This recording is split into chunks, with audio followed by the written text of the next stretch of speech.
It was in the family group chat, and I looked at my phone as if it had hit me. No one is coming to your place, Cassandra. And it's right there for everyone to see. Not a side message, not a secret joke. Just, grow up, birthday party. I blinked twice, moved my thumb over the screen, verified the sender once more, to confirm that it was indeed her. My wife. My wife of 6 years.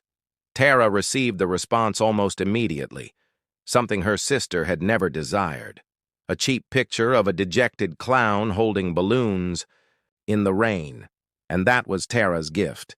Little emoji reactions followed. Her Aunt Joan sent a LOL. Her cousin Darnell gave it a thumbs up. Nobody intervened. Nobody asked if this was inappropriate. And Cassandra didn't take it back. Didn't say she was joking. Didn't even send a follow-up. I sat in silence, staring at that glowing screen, sitting in my own living room, wearing the shirt she gave me last Christmas.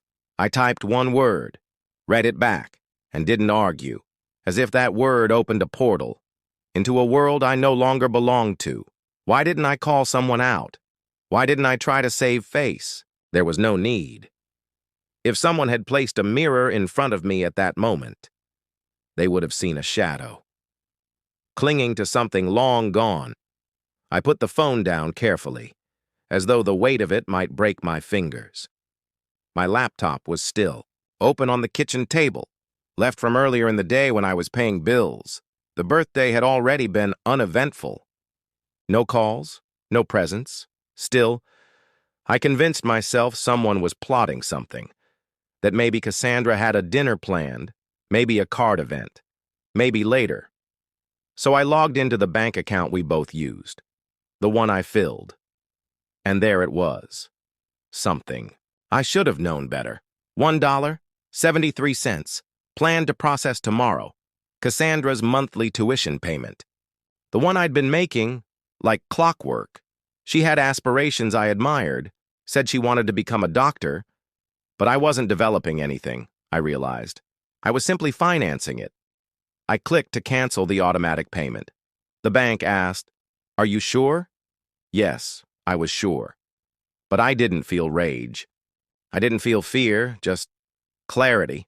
Not like fire, more like a cold wind. You don't scream it, you breathe it in. Then I opened the lease account for the sleek black car, the one she called her networking car. I'd been paying for it.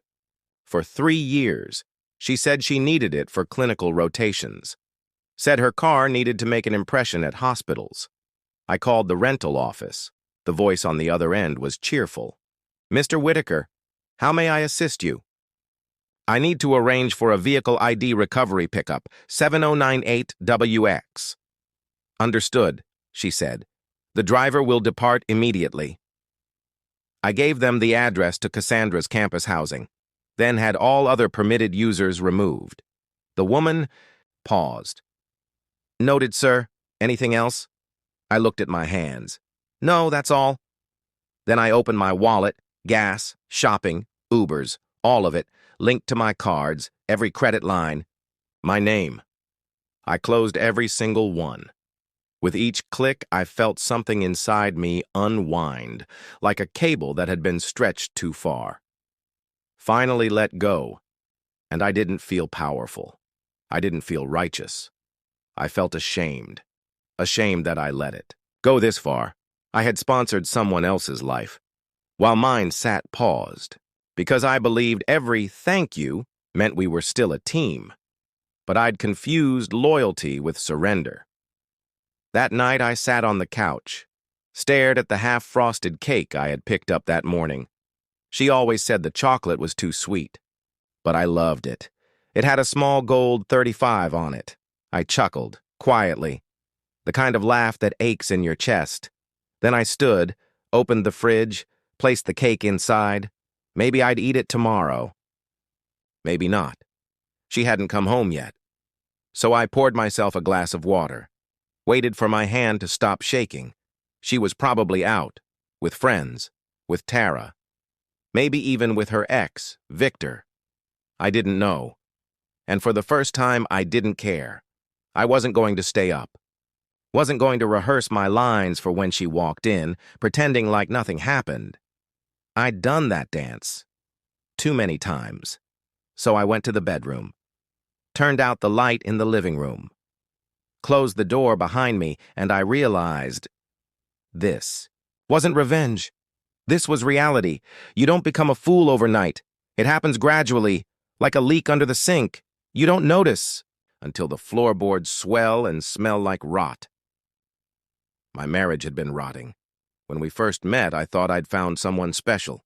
She looked me in the eyes, spoke with conviction, made plans. I'm going to be a doctor, she told me on our third date, spinning her straw in an iced drink. But I want to be more than that, she said. We'll build something bigger, a voice, a future. So I believed her. I paid the deposit, celebrated her acceptance, cut my vacation time, sold my old car, took freelance work, co-signed loans, paid bills.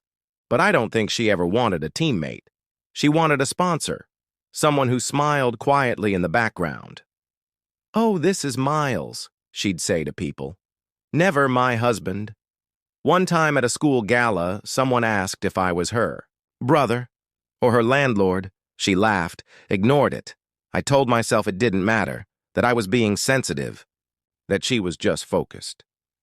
There were spa days, yoga retreats, Puerto Rico seminars that had no photos of lectures, only drinks on boats.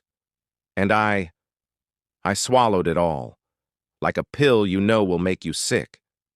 But you trust the label. I became invisible, the man in the shadows. The one fixing roofs, missing dentist appointments, budgeting for groceries while she posted stethoscope selfies with captions like, "Future healer, always hustling." We stopped going on dates, stopped watching movies, stopped talking at 2. And all that remained was the glow of her laptop screen. I remember our last anniversary. She forgot, texted under the table the whole meal. When the waiter asked what we were celebrating, I answered, 6 years. She smiled. Wow, already? That smile still haunts me, because the thing that hurt most wasn't the money, wasn't the silence. It was the erasure. She stopped using the word married, stopped saying we. One of her classmates once asked me if I was her uncle. I laughed it off, and that night, I slept on the couch. No fight, no talk, just silence. I think a part of me still hoped she'd wake up, see what we were losing, but that hope never came. Every time I tried to talk, she'd sigh. Why now? This is hard for me too, and I wondered, how did I become